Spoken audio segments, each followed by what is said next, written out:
Good afternoon. I'm Brent Roussin, Manitoba's Chief Provincial Public Health Officer. Today we're announcing no new cases of COVID-19. Our case total remains at 272. The total number of COVID-related deaths in Manitoba remain at 6. As of this morning, 7 individuals are hospitalized. Of that, 2 are in intensive care. There are 209 individuals listed as recovered, and there are 57 active cases.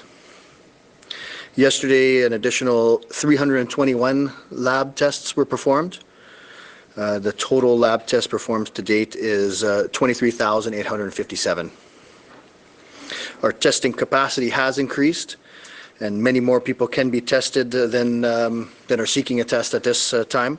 We've announced today that we've expanded our testing criteria to include all Manitobans who are symptomatic with the respiratory symptoms, so fever, cough, runny nose, shortness of breath, any of these symptoms, Manitobans are eligible for testing.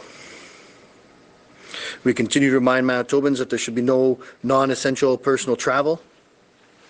And Manitobans, regardless of where they live in Manitoba, need to consider the physical distancing strategies at this point. We're still advising people to stay home for the most part, leave for essential reasons when you do practice physical distancing at all times, washing hands quite frequently. During these times, consider connecting with friends and family virtually.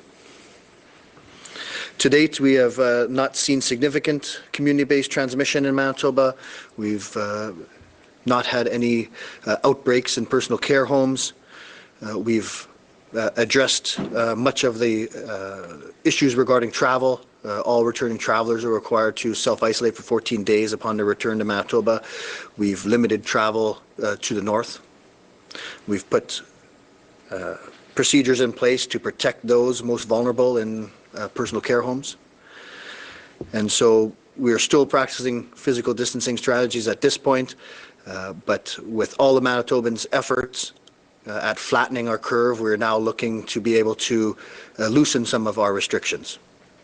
And so we'll be announcing tomorrow our reopen strategy, which will be a cautious one that will be evidence-based, and our numbers will be our guides to the strategy. So these measures will be introduced slowly, carefully, and monitored very carefully to ensure the limited spread of this virus. I want to continue to ask Manitobans to visit our website for credible information, manitoba.ca/COVID-19, for up-to-date information. And once again, thank you to all Manitobans for your efforts, and thank you to our healthcare workers. That's to Lynette. Thank you. Good afternoon. I'm Lynette Siragusa from Shared Health. So today I wanted just to give you an update on our isolation centers that we have available. So we have one isolation center so far that is set up in a hotel where patients or staff can be referred through public health or through occupational health if they need a safe place to stay. And it is mostly for healthcare workers or anyone who's been tested positive or has been identified as a contact of someone who has been tested positive. To date, we have had 32 people who've been referred to this program. 21 of the 32 have met that criteria of being positive or a contact of a positive case. 8 have accepted the offer. And the feedback we've received so far has been very positive. So a lot of work went on to develop the cleaning protocols, working with the hotel staff, making sure that public health was able to connect with those people still on a daily basis, even though the location of their residence has changed for up to 14 days. So that information now has been posted online, and so our goal would be to spread that information and support that process throughout the province if there are people in other areas, rural or northern Manitoba, where we can support people to isolate safely outside their home if they need that help without having to necessarily come to Winnipeg. So more work is being done on that, as well as to coordinate the referrals and make sure there is that safe alternative for people. The other isolation space that we have set up is with regards to shelter space, so people who it's not safe for them to be at home or they are a homeless population. So that space has been a partnership with the WRHA, Main Street Project, the Salvation Army, and Manitoba Housing have all worked together to develop this space and donate furniture for this. So last week, the shelter received 22 new referrals, and there currently are 11 people staying in that isolation space. And the work has also been, both the isolation spaces have been working with the Public Health Agency of Canada, so they monitor international travelers who are coming back to Canada and are symptomatic, so we work with them on that, as well as First Nations and Indigenous Health. The Canadian Red Cross provides a support service in terms of mental health support, as well as providing toiletries for these people, whether they're in a hotel or the shelter, and other shelters as well have been supporting it. We have received a lot of direction and support from occupational health, as well as infection prevention and control, and a number of different service delivery organizations, including the Addictions Foundation of Manitoba. So we want to thank everyone who's been involved in that. The numbers obviously have not been as high because Manitobans have been doing a great job physically distancing, and that's reflected in our active COVID cases, but it is there if we need it, and it can expand as it has to, depending on how our situation goes in Manitoba. So thanks to all for that. And I also just wanted to say a special thanks. So in the past 7 weeks, we've seen Manitobans express their support for healthcare workers in a variety of different ways. And over the weekend, there were trumpet players from across Winnipeg who gathered outside of St. Boniface Hospital, adhering to social distancing guidelines, but played a couple of songs for staff at the change of shift. And the music was very thoughtful and a very moving gesture. And I just wanted to thank those who participated, as well as those who organized it, Dan Steinhilber and Cynthia Weavers, for putting that together. Frontline healthcare workers don't usually ask for praise, and they don't expect praise, but these kind of acts of kindness and shows of appreciation from the community are really wonderful to boost morale and spirits during this time. So I want to thank everyone who's been so generous with their time and their talent, that they continue to do so, and we love hearing those stories. So with that, I will open the line to questions. Thank you. A reminder to our reporters online, you will have one preliminary question and one follow-up question to start. Up first from CBC Radio Canada, Mohammed. It's Mohammed from CBC Radio Canada. Just a clarification on the expanded the expanded testing capacity announced this morning. Do Manitobans need to at least 2 or more symptoms to get tested, like they do in Nova Scotia, with only 1 symptom? Yeah, so it's typically the two symptoms is what we're looking for. However, any clinician, based on their clinical judgment, can offer the test if they feel it's necessary. Thank you. And as a follow-up, what is your objective of testing for the reopening of the economy? The importance of testing related to reopening the economy, was that the question? Yes, that's it.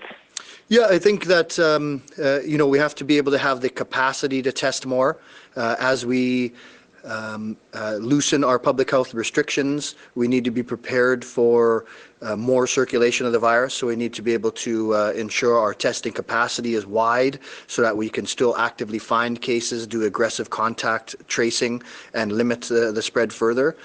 So as one of the healthcare and public health capacity issues related that need to be met to reopen some of the economy, testing is one of them. And so we feel that we're in a good spot right now with our capacity.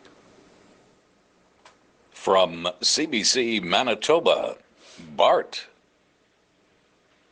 Dr. Roussin, it's Bart Mikivas here at CBC Manitoba.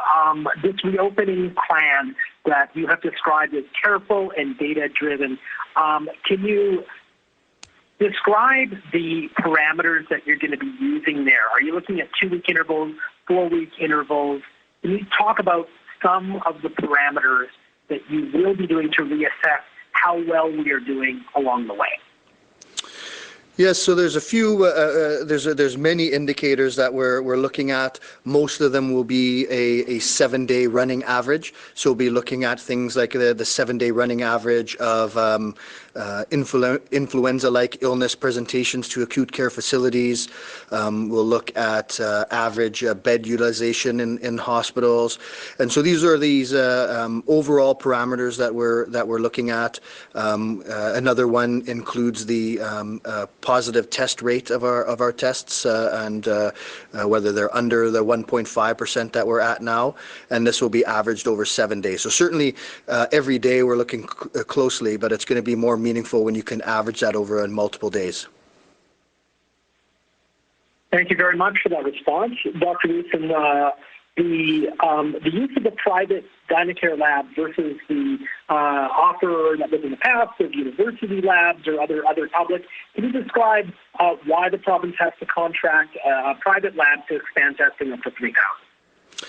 Well, I mean, I think that it was probably the most expeditious way to go. They're already certified. They are already linked into our reporting system. And so I think that was probably the reason why that was, because we can move quite quick. They already been involved in testing. They do run significant amount of tests in our system already. So I imagine that is some of the reasons why that move was made. From the Canadian Press, Steve. Steve Lambert from the Canadian Press. Dr. Roussin, just to follow up on Bart's question, we were told this morning that to get to the full 3,000 daily test amount, a new lab will essentially have to be set up or built by DynaCare. And is that does that add to the time frame? Might there have been a shorter way if an existing public lab had been used? Well, I think the capacity, the overall capacity is reaching the levels that we want, right? So right now we're at a positive test rate of 1%, and so to do much more than 1,000 tests right now is really not necessary. We need to be able to ramp up that testing should our positive test proportion increase over time. So I think the ranges and the dates are good, and remember that this is just in addition to our already great Cadham provincial lab that's been able to ramp up its capacity as well. So this is all, I think, in keeping with our plans. Okay, as a follow-up, we've heard anecdotally about people, sometimes individuals, sometimes businesses, not following the public health orders, and I know the province on its website updates, fines and certain cases. But can you tell us what you're seeing in terms of the number of people that need sort of a stern warning and or fines? I think what we've heard from the public health inspectors is that by far the vast majority of businesses are complying with public health orders. The ones that are not only require a little bit of education and advice on how to comply. And then very few still don't follow that, and that's where the fines come in. And so I think it's important enforcement, but I do note that the vast majority of Manitobans have been excellent in following public health advice, and I expect that going forward as well. From CTV Winnipeg, Michelle. Hi, it's Michelle Gerwing from CTV News. I'm wondering about supplies for these tests. Do we have those, like the swabs and all the reagents we need for the standard testing? Yeah, so it's a good question, and the answer right now is yes. For our capacity needs, that's we are in a good space for those things. It's important to remember going forward that just like PPE, there's a worldwide demand on all of these things. So this is managed over time, but right now we feel we have good capacity in all those realms. Is there any contingency plans if there's a large influx of people who want to get these tests done? Right. Well, we think that our gradual increasing of our testing criteria has led us to plan for this, and so we'll have to follow that, of course. But as we opened up our testing capacity, we still didn't get the demand that we got less demand than we could meet. And so we continue to open it gradually. And so we're now here where all Manitobans can get tested if they're symptomatic. And then we'll, of course, have to follow what ensues with the demand. From City News, Jonas. Good morning, Dr. Roussin and Lynette. Lynette, question for you this morning. As we look at where our health system sits right now as we move towards plans for reopening, capacity, where are we at? We have plenty of available space if we do see an increase in cases or people that have tested positive? Mm-hmm. Yeah, we monitor that closely every day. And so we do have capacity within the acute care center if we need to admit patients to medicine or critical care. There has been work for months now on if we need to expand beyond our baseline. So looking at hundreds of beds within medicine as well as critical care. So those are happening. And then we're also even making contingency plans beyond that in case, like we want to be prepared for anything that comes our way. So a lot of the preliminary planning is done so that if we need to, we can mobilize it quickly as it happens. But right now there's significant capacity, still work going on about staffing models as we build bigger and bigger. But there's space, there's equipment, there's supplies, and there are staff. Thank you. That is my only question. Thank you, guys. From the Winnipeg Free Press, Carol. Hi, it's Carol Sanders at the Free Press. Dr. Roussin, I wanted to ask you about bubbles. Part of New Brunswick's plan for loosening restrictions and managing the transmission of the virus is through so-called bubbles of people who are limited to contact with one household for now and with the potential to expand their personal bubbles in the future. What do you think are the merits of this approach to managing the spread of the virus? Well, there's various approaches that people use. They all revolve around physical distancing. And so this is just one strategy to do that, to gradually loosen some of the physical distancing strategies by allowing a bit larger of a group to then gather. And so that's not likely going to be part of our specifically part of our strategy, but it is. But certainly our strategy revolves around the gradually loosening of physical distancing in some ways or another. And so that's physical distancing is going to be a huge component going forward. We're going to need to deal with that in one shape or another for the foreseeable future. So as we reopen, we're looking at some non-essential businesses will likely be able to open but with restrictions. Those physical distancing strategies are going to still need to be in place. So, but the bubble format is not yet in our strategy.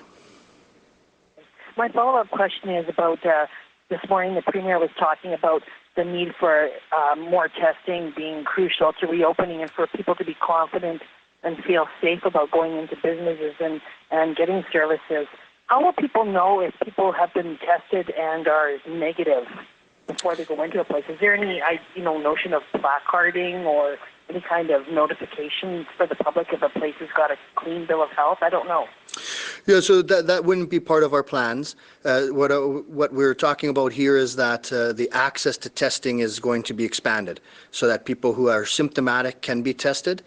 We're not planning on placarding any places or giving green lights based on testing, because a negative test one day and somebody develops symptoms many days later could require further testing. So we're not looking at a strategy like that. What we want to do is to ensure Manitobans that whoever has symptoms, they're eligible to be testing. We can test people, we can identify cases rapidly, and from that then we'll rapidly address their contacts and isolate those at risk. So that's what the testing strategy is based on. From the Brandon Sun, Bud. Yes, Bud Robertson, the Brandon Sun. Doctor, I just want to ask regarding the testing up to 2,000 a day by the end of December. At that point, would you be testing people who are symptomatic as well as non-symptomatic? It's a good question. Our testing strategy has always involved those at most risk. So we began testing those who are at most risk, those returning international travelers, those with severe symptoms, and as our testing capacity increased, we winded it. So we increased our testing capacity and sort of decreased the risk level of those we were testing. And so now we're still testing all symptomatic people. There may be times where testing of asymptomatic people may come into our strategy. We have to be really careful with testing of asymptomatic people because the value of a negative test in a person without symptoms is very low. So in those circumstances, you cannot rely on a negative test. So we have to be very careful on interpreting them. So it sure might become part of a small part of our testing strategy, but right now we're focused on testing those with symptoms. Okay. To Lynette, as a follow-up, are you still looking at requests for proposals for, I think it was up to 2 COVID facilities in Brandon and Dauphin, or with the numbers, do you feel there's any need to pursue that any further? Yeah, we still want to look at where there is available space, because we've been given a gift of time in terms of being able to plan capacity. And we still have a ways to go. So in the event that there would be an outbreak of any kind, we want to make sure we are prepared. So we are going through the process of that RFP. We're looking at alternative spaces if we require them, and hopefully we won't, but if we do, they'll be available for us to utilize. From CJOB, Diana. Good afternoon, Diana from 680 CJOB. Dr. Roussin, as we expand testing, do you expect we will see a rise in the number of positive cases? Obviously, as we reopen, you mentioned the focus is on preventing the spread of the virus while reducing restrictions, but keeping a close eye on numbers. How does expanded testing impact this if we do start to see higher numbers of positive cases, as the Premier mentioned this morning that he kind of expects, because we have opened up that testing? What's the balance there? Is there a certain benchmark of positive tests we're looking to stay under while increasing the number of tests being done? Right, yeah, so this is where our positive test rate is where it's important.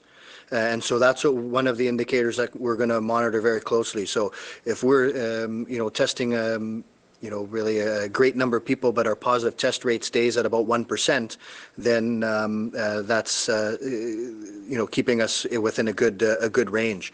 If we see that positive test proportion start climbing up, then that gives us the indication that we're seeing more transmission of the virus, and then we'll need to really reassess our measures.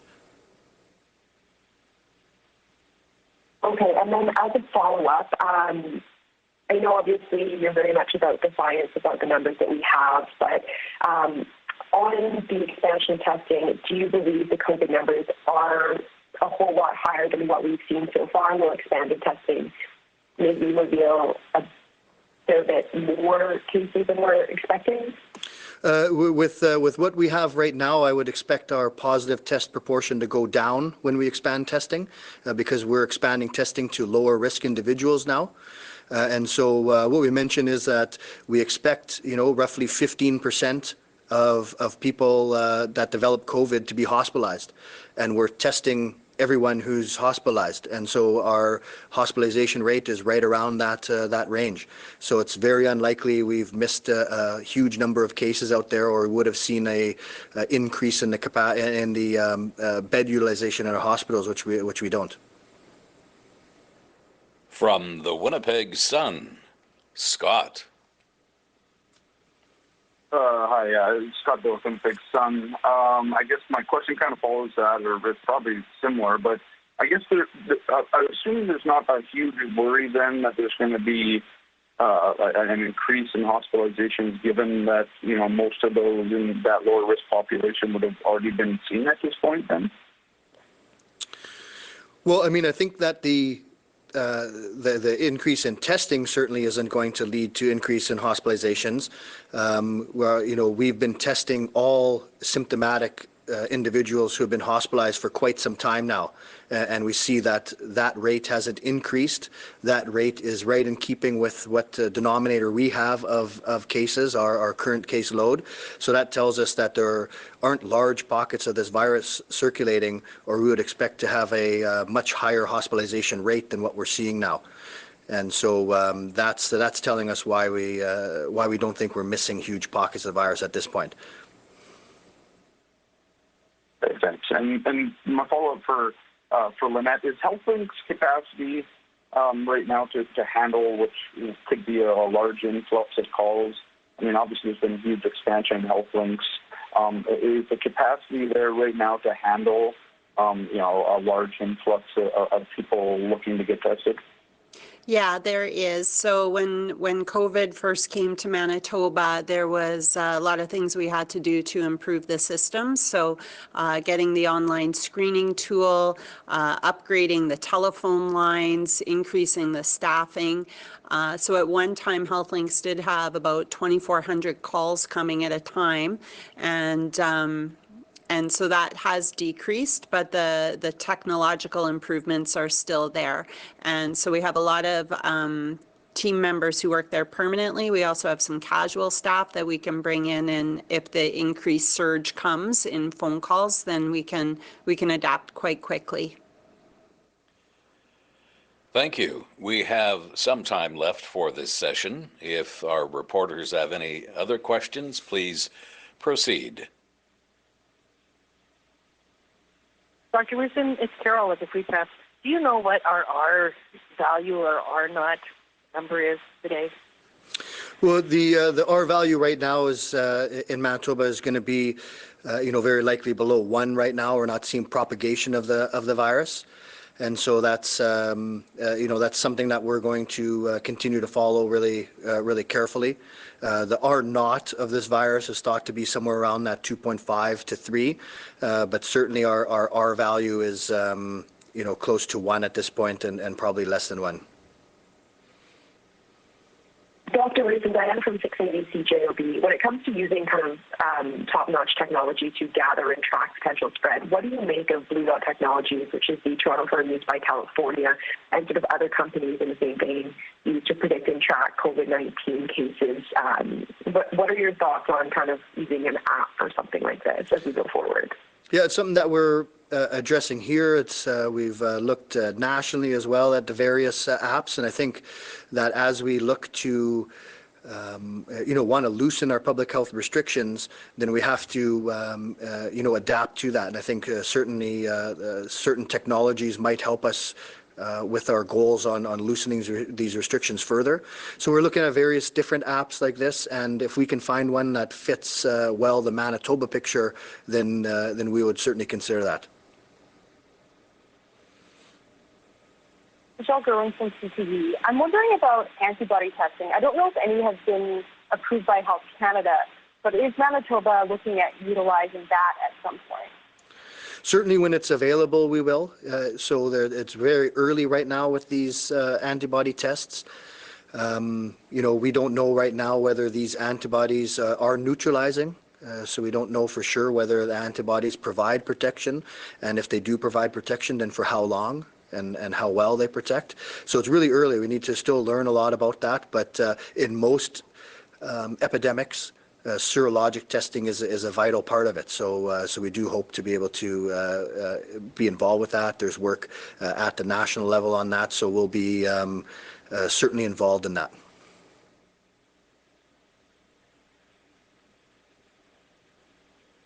What about the expanded mask use in public?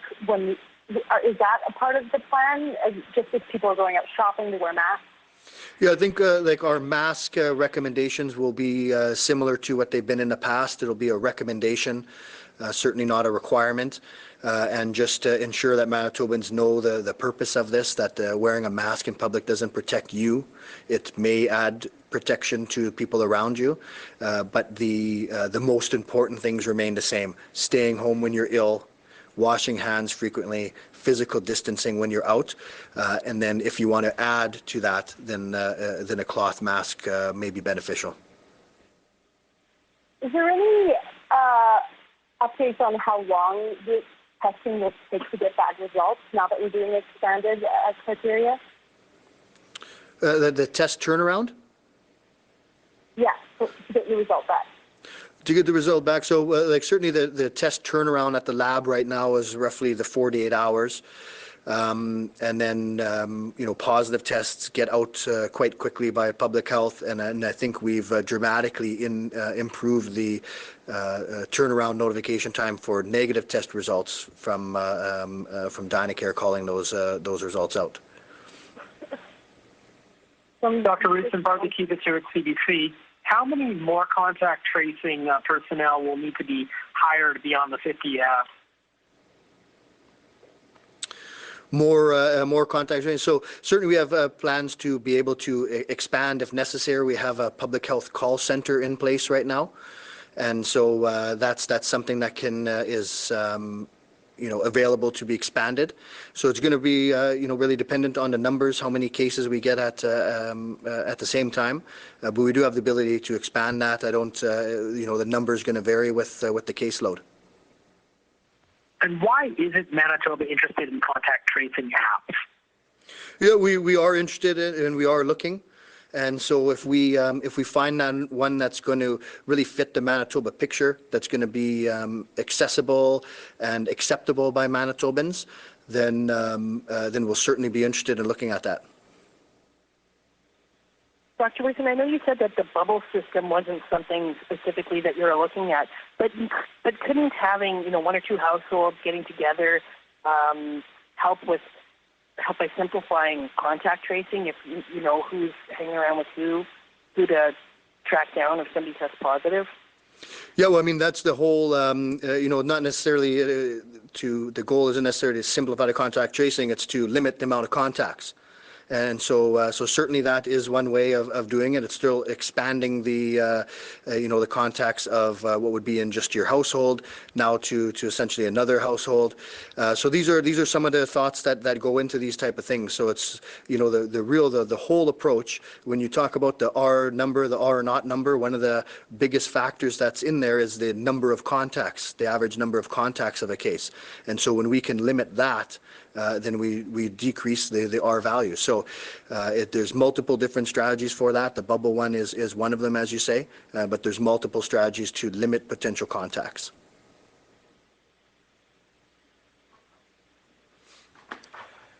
Thank you. That concludes today's media briefing. Thanks. Thank you.